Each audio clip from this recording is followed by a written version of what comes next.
പ്രിയ സുഹൃത്തുക്കളെ, സഹോദരി സഹോദരന്മാരെ, എല്ലാവർക്കും സുപ്രഭാതം, നല്ല നമസ്കാരം. ഞാൻ കുരിശുവീട്ടിൽ John Augustine. FIFA World Cup 2026 മഹാമഹം, നല്ല ലോക ഫുട്ബോൾ മഹോത്സവം നടന്നുകൊണ്ടിരിക്കണേന്. അപ്പോൾ അതിൻ്റെ പ്രീ ക്വാർട്ടർ ഫൈനലിൽ അവസാനത്തെ 2 കളി ഇന്ന് രാവിലെ കഴിഞ്ഞു. ഞാൻ ഓൾറെഡി പറഞ്ഞ പോലെ തന്നെ ആദ്യത്തെ കളി സ്വിറ്റ്സർലാൻഡും കൊളംബിയയും തമ്മിലായിരുന്നു. രണ്ടും ഒരേ തുല്യശക്തരായിട്ടുള്ള ടീം തന്നെയാണ്. അല്പമെങ്കിലും എഡ്ജുണ്ടായിരുന്നത് സ്വിറ്റ്സർലാൻഡിനാണ് എന്ന് ഞാൻ ഇന്നലെ പറഞ്ഞിരുന്നു. അതിൻ്റെ കാരണമെന്ന് പറഞ്ഞാൽ കൊളംബിയയുടെ ഇതുവരെയുള്ള കളികൾ നോക്കിയിട്ടാണ്. പോർച്ചുഗലായിട്ടും ഏത് ടീമായിട്ടും അവർ കളിക്കുമ്പോൾ അവരുടെ ഏറ്റവും വലിയ കുഴപ്പമെന്ന് പറഞ്ഞാൽ എത്ര നന്നായിട്ട് കളിച്ചു കഴിഞ്ഞാലും ഗോൾ സ്കോർ ചെയ്യാൻ പറ്റാറില്ല. പോർച്ചുഗലായിട്ട് അവർ 0-0 ആയിരുന്നു. പിന്നെ രണ്ടും നല്ല ഫൗൾ ചെയ്യുന്ന പാർട്ടീസാണ്. അപ്പോൾ കളി അത്ര സുഖകരമായിരിക്കില്ല. എന്നാലും പ്രതീക്ഷിച്ച പോലെ തന്നെ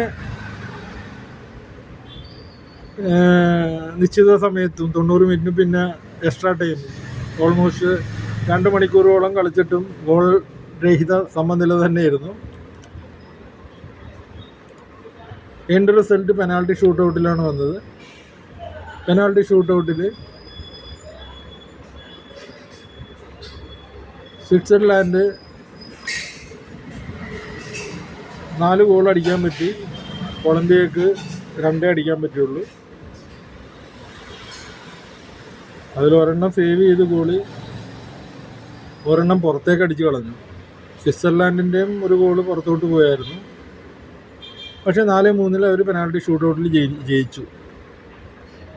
കളിയുടെ കാര്യം നോക്കണമെങ്കിൽ ബോൾ പൊസിഷൻ കൂടുതലും 50% മേളിൽ, ഏകദേശം 53% സ്വിറ്റ്സർലാൻഡിൻ്റെ കയ്യിൽ തന്നെയായിരുന്നു.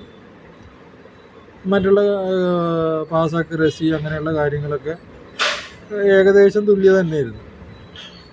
ഏറ്റവും കൂടുതൽ ഷോട്ട് അടിച്ചത് കൊളംബിയാണ്, 15 ഷോട്ട് അടിച്ചു. പക്ഷെ അത് ടാർഗറ്റിൽ എത്തിയേക്കുന്നത് 3 ഉള്ളൂ. അതാണ് അവരുടെ കുഴപ്പം. സ്വിറ്റ്സർലാൻഡ് 7 ഷോട്ട് അടിച്ചു, അത് 2 ടാർഗറ്റ് എടുത്തുള്ളൂ. ഇന്നലത്തെ കളിയിൽ സ്വിറ്റ്സർലാൻഡിൻ്റെ ഒരു ഷോട്ട് ഫോൾ എനിക്ക് തോന്നിയത് കൊളംബിയ ആയിട്ട് കൺസിഡർ ചെയ്യുമ്പോഴത്തേക്കും സ്വിറ്റ്സർലാൻഡിന് ഗോള് അടിക്കാനുള്ള ഒരു കഴിവുണ്ടായിരുന്നു. ഇവരെക്കാളും ബെറ്റർ, എല്ലാ ടീമുകളും അല്ല, കൊളംബിയനെക്കാളും കൂടുതൽ ഗോൾ അടിക്കാനുള്ള കഴിവുണ്ടായിരുന്ന ടീമാണ് സ്വിറ്റ്സർലാൻഡ്.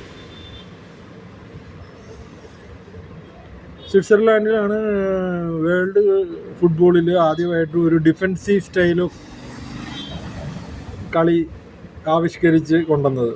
വളരെ പണ്ടാണ്, ഞാനൊക്കെ കളി കാണുന്നതിന് മുമ്പ്, അല്ലെങ്കിൽ ഞാൻ ജനിക്കുന്നതിന് മുമ്പ്. അവർ ആ കാലഘട്ടം മുതൽ തന്നെ സ്ഥിരമായിട്ട് വേൾഡ് കപ്പ് കളിക്കുന്നുണ്ട്. ക്വാർട്ടർ ഫൈനലുകളൊക്കെ വലിയ കുഴപ്പമില്ലാണ്ടൊക്കെ എത്തുന്ന ടീമാണ്. പക്ഷെ അതിൻ്റെ അപ്പുറത്തോട്ടൊന്നും അവർ ഇതേവരെ പോയിട്ടൊന്നുമില്ല.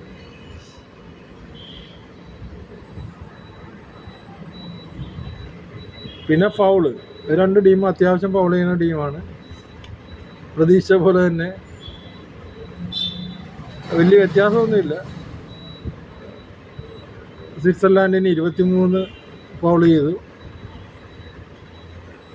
കൊളംബിയ 21 ചെയ്തു. 5 യെല്ലോ കാർഡ് ഉണ്ടായിരുന്നു. 3 സ്വിറ്റ്സർലാൻഡിന് കിട്ടി, 2 കൊളംബിയക്ക് കിട്ടി. റെഫറി ഒരു വളരെ ടഫായിട്ടുള്ള റെഫറി ആയിരുന്നു വെച്ചാൽ അതിൽ കൂടുതൽ യെല്ലോ കാർഡൊക്കെ കണ്ടാനെ. ഭാഗ്യത്തിൻ്റെ റെഡ് കാർഡൊന്നും ഉണ്ടായിരുന്നില്ല. പക്ഷേ ഈ സ്വിറ്റ്സർലാൻഡിൽ കളി ജയിച്ചിട്ട് ക്വാർട്ടർ ഫൈനലിൽ അർജൻറ്റീനയ്ക്കെതിരെ ഈ കളിയും വെച്ചിട്ട് പോയിട്ട് ഒരു കാര്യമില്ല. അവരവിടെ തോക്കും എന്നുള്ളത് ഇതിനോടകം അവർ സ്വയം തെളിയിച്ചിട്ടുണ്ട്. അത്രേ ഈ കളിനെക്കുറിച്ച് പറയാനുള്ളൂ. രണ്ടാമത്തെ കളി അർജൻറ്റീന ഈജിപ്റ്റ്. ഞാൻ ഇന്നലെ പറഞ്ഞതുപോലെ അർജൻറ്റീനയുടെ മുമ്പിൽ ഈജിപ്റ്റ് ഒന്നുമല്ല. അർജൻറ്റീന കൂളായിട്ട് ജയിക്കും. പക്ഷേ കേപ്പ് വെർദെ ആയിട്ടുള്ള കളി കണ്ടതുകൊണ്ട് മാത്രം കുറച്ച് വേർക്കേണ്ടി വരുമെന്നേ ഞാൻ പറഞ്ഞുള്ളൂ. ഞാൻ പറഞ്ഞതുപോലെ തന്നെ റിസൾട്ട് 3-2 അർജൻറ്റീന ജയിച്ചു. പക്ഷേ ആ റിസൾട്ട് നോക്കണ്ട, കളി അങ്ങനെ ആയിരുന്നില്ല എന്നുള്ളതാണ് സത്യം.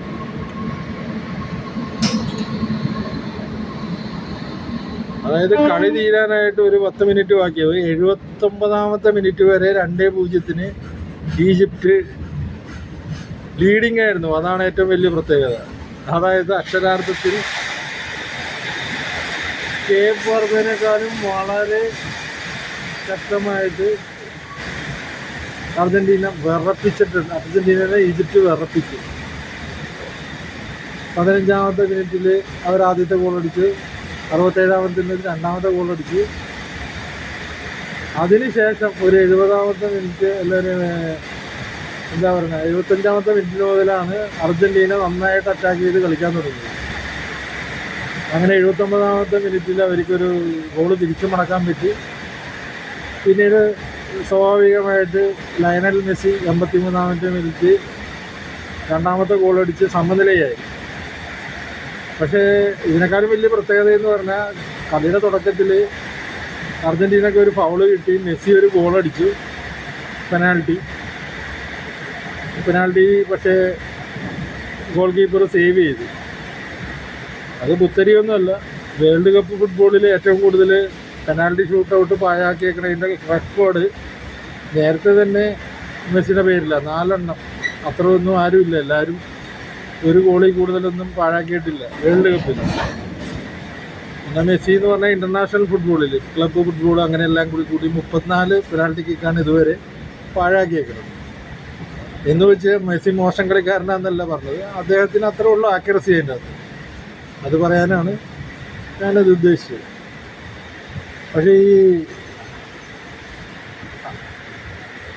80ാമത്തെ മിനിറ്റ് മുതൽ കളിയിലൊക്കെ മൊത്തം പ്രശ്നമാണ്. 2-2 കുഴപ്പമില്ല. സത്യം പറഞ്ഞു കഴിഞ്ഞാൽ 80ാമത്തെ മിനിറ്റ് മുതൽ 79ാമത്തെ മിനിറ്റ് ശക്തമായി, ഒരു 75ാമത്തെ മിനിറ്റ് മുതൽ ശക്തമായിട്ട് അർജന്റീന അറ്റാക്കിങ്ങിലോട്ട് തിരിച്ചു വന്ന് 2 ഗോൾ മടക്കി 0-0 ആക്കി. അതിന് മുമ്പ് അതായത് 70ാം മിനിറ്റിനെങ്ങാണ്ടും ഈജിപ്റ്റ് 3ാമതൊരു ഗോൾ അടിച്ചിട്ടുണ്ട്. ഇത് വേൾഡ് കപ്പ് കണ്ടതിൽ ഏറ്റവും മനോഹരമായ ഒരു ഫീൽഡ് ഗോളാണ്. 2 ഈജിപ്ഷ്യൻ കളിക്കാർ ഒരു ബോൾ എടുത്തുകൊണ്ട് പോകുന്നു, അവസാന നിമിഷം പാസ് ചെയ്ത് നല്ലൊരു ഫീൽഡ് ഗോൾ. അത് അർജന്റീനയുടെ കോർണർ ലൈനിൻ്റെ അടുത്തുനിന്നായിരുന്നു. ഗോളടിച്ച് ഗോളി ഡിക്ലെയർ ചെയ്തു. അതിനുശേഷം അർജന്റീനയുടെ കളിക്കാർ ഒച്ചപ്പാടും ബോളുണ്ടാക്കി. ആ കോർണർ അടിച്ച ഈ ബോൾ എടുത്തുകൊണ്ട് വന്ന ആ ഭാഗത്ത് ഫൗളുണ്ടായെന്നും പറഞ്ഞ് റിവ്യൂ എടുക്കുന്നു. റിവ്യൂ എടുത്തതിന് ശേഷം അത് ഫൗളാണെന്ന് കണ്ട് ആ ഗോൾ ക്യാൻസൽ ചെയ്തു.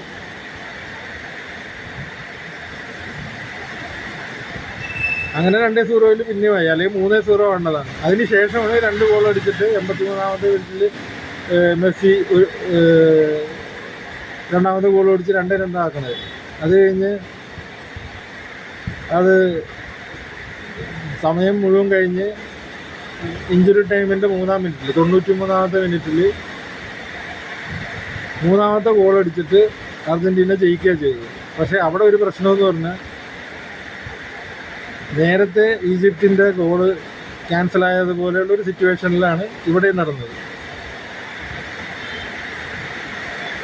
ഈജിപ്തിൻ്റെ കളിക്കാരനായിട്ട് മുഹമ്മദ് സലാന് പെനാൾട്ടി ബോക്സിനുള്ളിൽ വെച്ചിട്ട് ഫൗൾ ചെയ്യുന്നുണ്ട്.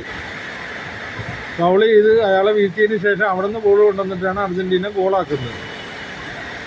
നാച്ചുറലായിട്ട് ഈജിപ്തിലെ കളിക്കാർ ആ സമയത്ത് തന്നെ ഓൺ ദി സ്പോട്ട് ഫൗൾ ചെയ്തെന്ന് പറഞ്ഞ് പ്രശ്നം ഉണ്ടാക്കുന്നുണ്ട്. പക്ഷേ റഫറി അത് കൺസിഡർ ചെയ്യാണ്ട് പോയി അർജന്റീന ഗോൾ അടിച്ച് അതിന് ശേഷം എല്ലാവരും ഒച്ചപ്പാടുണ്ടാക്കി. റഫറിയും എല്ലാവരും കിടന്ന് ഒച്ചയുണ്ടാക്കി. അത് റിവ്യൂ ചെയ്യണമെന്ന് ചോദിച്ചു. പക്ഷേ റഫറി ഇവിടെ ഒരു തെറ്റ് ചെയ്തു, അത് റിവ്യൂ എടുത്തില്ല. അദ്ദേഹം ആ റിവ്യൂ അക്സെപ്റ്റ് ചെയ്ത് റിവ്യൂ എടുത്തിട്ട് അത് ഫൗളല്ല എന്ന് ഡിക്ലെയർ ചെയ്തിട്ടുണ്ടെന്ന് പ്രശ്നം ഉണ്ടാവില്ല. പക്ഷേ ഇപ്പോഴത്തെ പ്രശ്നം എന്ന് പറഞ്ഞു കഴിഞ്ഞാൽ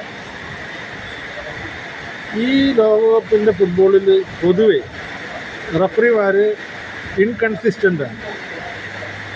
പല ഡിസിഷനും പല കളിക്കാർക്കും പല രാജ്യങ്ങൾക്കും എതിരെ വ്യത്യസ്ത രീതിയിലാണ്. അർജന്റീന പോലെയുള്ള കളിക്കാരുടെ അപ്പീലുകളൊക്കെ കൺസിഡർ ചെയ്യുക, മറ്റുള്ള ടീമുകളെ കൺസിഡർ ചെയ്യാണ്ടിരിക്കുക. അതിപ്പോൾ ഈ ടൂർണമെൻറ്റിൽ ഉടനീളം നമ്മൾ കണ്ടത് പല കളികളിലും, ബെൽജിയം സെനഗലായാലും അങ്ങനെ പല കളികളും പാർഷ്യാലിറ്റി കാണിക്കണം എന്നുള്ള ഒരു സംഭവമാണ്. അതിൻ്റെ ആവശ്യം ഉണ്ടായിരുന്നില്ല. കൂളായിട്ട് അത് റിവ്യൂ എടുത്തിട്ട് CCTV നോക്കിയിട്ട് അല്ലെങ്കിൽ വീഡിയോ ദൃശ്യങ്ങൾ കണ്ടിട്ട് അത് ഫൗളല്ല എന്ന് ഡിക്ലെയർ ചെയ്ത് അതോടെ തീർന്നാനെ. പക്ഷെ അത് ചെയ്തില്ല.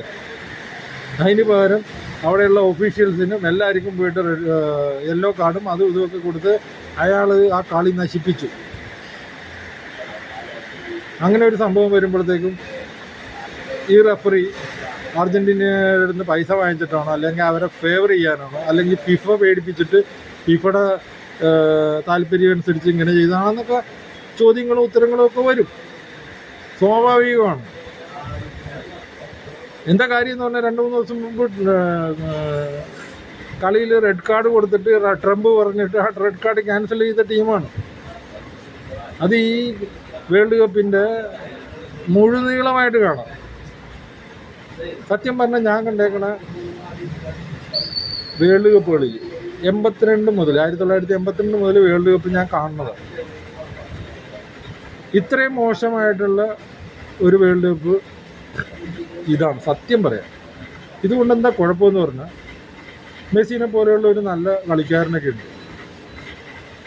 അയാളെയൊക്കെ ശരിക്കും പറഞ്ഞാൽ ജനങ്ങളുടെ മുമ്പിൽ അല്ലെങ്കിൽ ഫുട്ബോളിനെ ഇഷ്ടപ്പെടുന്ന മുമ്പിൽ ശത്രുവാക്കുക. ഫിഫ എന്ന് പറഞ്ഞ ഒരു ഭരണകൂടം ഒരു കഴിവുമില്ലാതെ പലർക്കും വേണ്ടി ഫേവർ ചെയ്യണോ അല്ലെങ്കിൽ അവരുടെ ഭീഷണിക്കനുസരിച്ചിട്ട് അടിമയാകുന്നു എന്നുള്ളൊരു ചിന്താഗതിയാണ് ജനങ്ങളിലോട്ട് മുന്നോട്ട് വരുന്നത്. ഈ പ്രശ്നങ്ങളെല്ലാം നേരിടുന്നത് മുഴുവനും ഏഷ്യൻ രാജ്യങ്ങളും ആഫ്രിക്കൻ രാജ്യങ്ങളും ആണെന്നുള്ളതാണ് ഏറ്റവും വലിയ ഒരു സത്യം. ഇതാണ് പ്രശ്നം. കളിയുടെ സൗന്ദര്യവും കളിനോടുള്ള നമ്മുടെ ഒരു ഇഷ്ടമൊക്കെ അങ്ങ് മാറണേ. ഇതിലിപ്പോൾ പിടിച്ച ഈ പറയുന്ന മെസ്സിയുടെ ആരാധകരുണ്ടാവും, അർജൻറ്റീനയുടെ ആരാധകരുണ്ടാവും. അവരൊക്കെ കഷ്ടപ്പെട്ട് മുന്നിലിറങ്ങി എന്താ പറയണ അതിനെ ന്യായീകരിക്കുക, അതിനെതിരെ പറയുന്ന ആൾക്കാരെ കൊഞ്ഞനം കുത്തി കാണിക്കുക. ഇതൊക്കെയാണ് ഇപ്പോൾ നടന്നുകൊണ്ടിരിക്കുന്നത്. അത് ശരിയല്ല. അയാൾക്ക് കൂളായിട്ട് വളരെ ഒരു ക്രിട്ടിക്കൽ ടൈമിലുണ്ടാകുന്ന ഒരു റിവ്യൂ ആണ്. ആ കളിയിൽ തന്നെ ആദ്യം അതേപോലെ ഒരു നല്ലൊരു ഗോള് ഡിക്ലെയർ ചെയ്തതിന് ശേഷം ഫൗള് റിവ്യൂ ചെയ്തു, ഫൗൾ അനുവദിച്ച് പെനാൾട്ടി ആ ഗോള് ക്യാൻസലാക്കി. അതുപോലെ തന്നെ ഇത് ചെയ്യായിരുന്നു.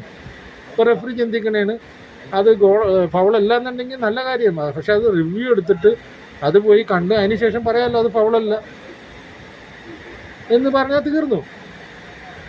പിന്നെ ഇങ്ങനെ ഒരു ക്വയറീസും ഇങ്ങനെയുള്ളൊരു പ്രശ്നങ്ങളും ഇല്ല.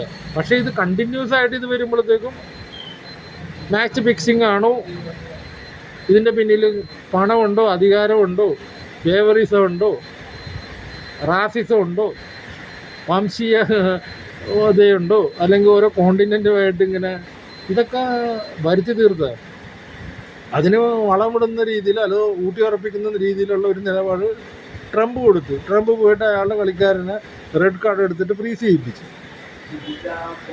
ഇനി കളി എങ്ങനെ പോകുമെന്ന് ദൈവത്തിന് മാത്രമേ. ഇതാണ് എനിക്ക് പറയാനുള്ളത്. കാരണം ഇനി അതേയൊന്നും പറയാനില്ല. ഏതായാലും ക്വാർട്ടർ ഫൈനലിലായി 32ൻ്റെ നോക്കൗട്ട് കഴിഞ്ഞു. അത് 16 കുറഞ്ഞ് പ്രീ ക്വാർട്ടർ കഴിഞ്ഞു. ഇനി ക്വാർട്ടർ ഫൈനൽ വരുമ്പോൾ അത് 16 ടീമായിട്ട് കുറയുന്നേ. റൗണ്ട് ഓഫ് 32 എന്ന് പറയുമ്പോൾ 16 കളികളുണ്ടാവും. അത് കഴിഞ്ഞതെന്ന് പറഞ്ഞാൽ പ്രീ ക്വാർട്ടറാണ്.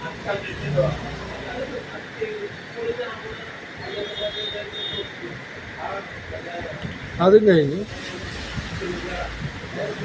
ഇനി ക്വാർട്ടർ ഫൈനൽ എന്ന് പറഞ്ഞാൽ മൊത്തം 8 ടീമുണ്ട്. 4 കളി ഫ്രാൻസ്, മൊറോക്കോ. രണ്ടും തുല്യ ശക്തികളാണെങ്കിലും ഫ്രാൻസിനാണ് ഞാൻ മുൻതൂക്കം കാണിക്കുന്നത്. അതുപോലെ തന്നെ സ്പെയിനും ബെൽജിയം. അത് സ്പെയിൻ മുന്നോട്ട് പോകുമെന്ന് തന്നെയാണ് ഞാൻ പ്രതീക്ഷിക്കുന്നത്. ബെൽജിയത്തിന് അത്ര നല്ലതായിട്ട് ഞാൻ കാണുന്നില്ല. അത് ഞാൻ പല പ്രാവശ്യം പറഞ്ഞിട്ടുണ്ട്. സെനഗലിനെതിരായിട്ടുള്ള കളി, കഴിഞ്ഞ കളി, നോർവേ, ഇംഗ്ലണ്ട്, ഒന്നും പറയാനില്ല. സ്പെയിനും ബെൽജിയം തമ്മിൽ സ്പെയിൻ ജയിക്കണം, നോർവേ ഇംഗ്ലണ്ടും തമ്മിൽ ഇംഗ്ലണ്ട് ജയിക്കണം, അർജൻറ്റീന സ്വിറ്റ്സർലൻഡിൽ ഉറപ്പായിട്ടും അർജൻറ്റീന ജയിക്കണം. ഇതാണ്. പക്ഷേ ഇതിനൊക്കെ ഇനി മാറ്റം വരാനായിട്ട് ഇത് ഉറപ്പായിട്ട് പറയാൻ പറ്റാത്തതിൻ്റെ ഒരു കാര്യം, ഇപ്പോൾ ഫ്രാൻസ് ജയിക്കും, സ്പെയിൻ ജയിക്കും, ഇംഗ്ലണ്ടും അർജൻറ്റീനയും സെമി ഫൈനലിൽ വരും, ഫ്രാൻസും സ്പെയിനും സെമി ഫൈനലിൽ വരും, അതിൽ ഫ്രാൻസും അർജൻറ്റീനയും ഫൈനലിൽ വരും. സാധാരണ രീതിയിൽ കളി കാണുന്ന ആൾക്കാർക്ക് ഇത്ര ഈസി ആയിട്ട് പറയാൻ പറ്റും. ഈ വേൾഡ് കപ്പിൽ ഞാനത് പറയാൻ മുതിരുന്നില്ല. എന്താ കാര്യം എന്ന് പറഞ്ഞിട്ടുണ്ടെങ്കിൽ ഇതൊക്കെ തീരുമാനിക്കണത് ഇപ്പോൾ കളി നിയന്ത്രിക്കണ റഫറിമാരാണ്. ഇനി നാളെ നടക്കാൻ പോണ ഫ്രാൻസ് മൊറോക്കോ ക്വാർട്ടർ ഫൈനലിൽ 5 റഫറിമാരെ അർജൻറ്റീന എന്നാ കൊണ്ടുവന്നേക്കണം. അത് തന്നെ പ്രശ്നമാണ്. കഴിഞ്ഞ വേൾഡ് കപ്പ് ഫൈനലിൽ റഫറിമാരുടെ സപ്പോർട്ട് കൊണ്ടാണ് അർജൻറ്റീന വേൾഡ് കപ്പ് നേടിയെന്നുള്ളൊരു കംപ്ലൈൻറ്റ് കിടക്കുന്ന സമയത്ത് ആ കൺട്രിയുടെ 5 റഫറിമാരെ ഫ്രാൻസായിട്ടുള്ള ഒരു കളിയിൽ നിയന്ത്രിക്കാൻ കൊണ്ടുവരുന്നത് തന്നെ ഫിഫയുടെ കഴിവുകേടാണ്. വേറെ കൺട്രി ഒന്നുമില്ലേ. ഇത് ന്യൂട്രലായിട്ടുള്ള ആരെങ്കിലും കൊണ്ടുവന്ന് നോക്കണം. ഫ്രാൻസിനെ തോൽപ്പിക്കണമെങ്കിൽ ഫ്രാൻസ് ഏതായാലും അർജൻറ്റീനക്കെതിരായിട്ട് മത്സരം വന്നാൽ ഇപ്പോഴത്തെ നിലയിൽ കഴിഞ്ഞ 4 വർഷം മുമ്പുള്ളതല്ല. ഇപ്പോഴത്തെ ഫ്രാൻസിനെ തോൽപ്പിക്കാൻ ഈ പറയുന്ന 8 ടീമിൽ ആർക്കും കഴിയില്ലെന്നാണ് ഞാൻ ഉറച്ചു വിശ്വസിക്കുന്നത്. ഇനി അവരെ തോൽപ്പിക്കണമെങ്കിൽ കഷ്ടപ്പെടണം. എത്ര കഷ്ടപ്പെട്ടാലും എനിക്ക് തോന്നുന്നില്ല അത് നടക്കുമെന്ന്. ഫ്രാൻസ് കളിച്ച ഓരോ നോക്കൗട്ട് സ്റ്റേജിലെയും കളി കണ്ടാൽ തന്നെ അത് നമുക്ക് സംശയം തോന്നും. റൗണ്ട് ഓഫ് 32 ഫ്രാൻസ് ആരെ തോൽപ്പിച്ച സ്വീഡന്. അത്ര അവർക്കുണ്ടായിരുന്ന ഒരു വളരെ വീക്കായിട്ടുള്ള ഒരു ടീമെന്ന് പറഞ്ഞാൽ അത് മാത്രമേ ഉള്ളൂ. അത് കഴിഞ്ഞ് പരാഗ് ഏറ്റവും വൃത്തികെട്ട കളി കളിച്ചതാണ് പരാഗ്. ഇത്രയും വൃത്തികെട്ട കളി ലോകകപ്പിൽ ഒരാളും കളിച്ചിട്ടില്ല. അത് കഴിഞ്ഞ് മൊറോക്കയാണ് വരുന്നത്. അതിൻ്റെയൊക്കെ അർത്ഥം എന്ന് പറഞ്ഞു കഴിഞ്ഞിട്ടുണ്ടെങ്കിൽ ഇനി അടുത്തത് അവർക്ക് മൊറോക്കനെയാണ് നേരിടാനുള്ളത്. അപ്പോൾ അതിൻ്റെ അകത്ത് അർജൻറ്റീനയുടെ ആൾക്കാരെ കൊണ്ടുവന്നിട്ട് അത് റെഫറി ചെയ്യിപ്പിച്ച് കഴിഞ്ഞിട്ടുണ്ടെങ്കിൽ അവർ ഫൈനലിൽ അർജൻറ്റീനയ്ക്കെതിരായിട്ട് വരാനുള്ളതെന്ന് ആൾക്കാർ പറഞ്ഞതിൽ അതിൽ ആരെയാണ് കുറ്റം പറയാൻ പറ്റില്ല. എനിക്ക് മനസ്സിലാണല്ലോ. അതുകൊണ്ട് നമുക്ക് നല്ല കളിക്ക് വേണ്ടിയിട്ട് പ്രാർത്ഥിക്കാം. റഫറിമാരൊക്കെ നല്ലതായിട്ട് സിൻസിയറായിട്ട് സത്യസന്ധമായിട്ട് പണിയെടുത്തു കഴിഞ്ഞിട്ടുണ്ടെങ്കിൽ ലോകത്തെമ്പാടുമുള്ള ഫുട്ബോൾ പ്രേമികൾക്ക് സന്തോഷത്തോടെ ഇരുന്ന് കാണാം. ഫ്രാൻസും മൊറോക്കോയിൽ ഫ്രാൻസ് ജയിച്ചാലും മൊറോക്കോ ജയിച്ചു കഴിഞ്ഞാലും നല്ല കളിയാണെങ്കിൽ എല്ലാവർക്കും ഇഷ്ടപ്പെടും. പക്ഷേ ഏതെങ്കിലും ഒരു ഏതെങ്കിലും ഒരു റഫറിയുടെ കഴിവ് കൊണ്ട് ജയിക്കണമെങ്കിൽ അത് സുഖമാകത്തില്ല. സ്പെയിനും ബെൽജിയം സെനഗലിനെ തോൽപ്പിച്ചത് നമുക്ക് എല്ലാവർക്കും അറിയാം. അതേപോലെ സ്പെയിൻ അതിനകത്ത് തോറ്റുപോയി കഴിഞ്ഞാൽ കളി കാണുന്നവർക്ക് ഇഷ്ടപ്പെടത്തില്ല. നോർവേയും എങ്ങനെ ജയിച്ചെന്നറിയാം. അവർ ഇംഗ്ലണ്ടിനെ തോൽപ്പിച്ച് കഴിഞ്ഞാൽ നമുക്ക് ഇഷ്ടപ്പെടും. അർജൻറ്റീനയെ കുറിച്ച് ഞാൻ പറയണ്ട, നാട്ടുകാർ മുഴുവനും പറയണം. ഏതായാലും അടുത്ത കളിയിൽ എൻ്റെ അഭിപ്രായത്തിൽ ഫ്രാൻസ് ജയിക്കും. അതിൻ്റെ റിസൾട്ട് റഫറിമാർ തീരുമാനിക്കും, അർജൻറ്റീനയിലെ റഫറിമാർ. ബാക്കി ഇനി ആ കളി കഴിഞ്ഞിട്ട് കാണാം. ഞാൻ ഓൾറെഡി പറഞ്ഞു, ഫ്രാൻസ് മൊറോക്കോ മത്സരത്തിൽ ഫ്രാൻസ് ജയിക്കും, സ്പെയിൻ ബെൽജിയം മത്സരത്തിൽ സ്പെയിൻ ജയിക്കും. അവർ തമ്മിൽ സെമി ഫൈനലിൽ വരും, അതിൽ ഫ്രാൻസ് ഫൈനലിൽ വരും. നോർവേ ഇംഗ്ലണ്ട് കളിയിൽ ഇംഗ്ലണ്ട് ജയിക്കും, അർജൻറ്റീന സ്വിറ്റ്സർലൻഡിൽ അർജൻറ്റീന ജയിക്കും, ഇംഗ്ലണ്ടും അർജൻറ്റീനയും സെമി ഫൈനലിൽ വരും, അതിൽ അർജൻറ്റീന ജയിക്കും, ഫ്രാൻസും അർജൻറ്റീനയും ഫൈനലിൽ വരും. അതിൽ ഉറപ്പായിട്ടും ഈ പ്രാവശ്യം ഫ്രാൻസ് ജയിക്കും. പക്ഷേ ഇതൊക്കെ നമ്മൾ തീരുമാനിച്ചിട്ടൊരു കാര്യമില്ല. ഫിഫയും അവരുടെ റഫറിമാരും തീരുമാനിക്കും, അല്ലെ ഡൊണാൾഡ് ട്രംപ് തീരുമാനിക്കും. ഇത്രേ ഉള്ളൂ. നന്ദി, നല്ല നമസ്കാരം. ഇനിയും കാണാം.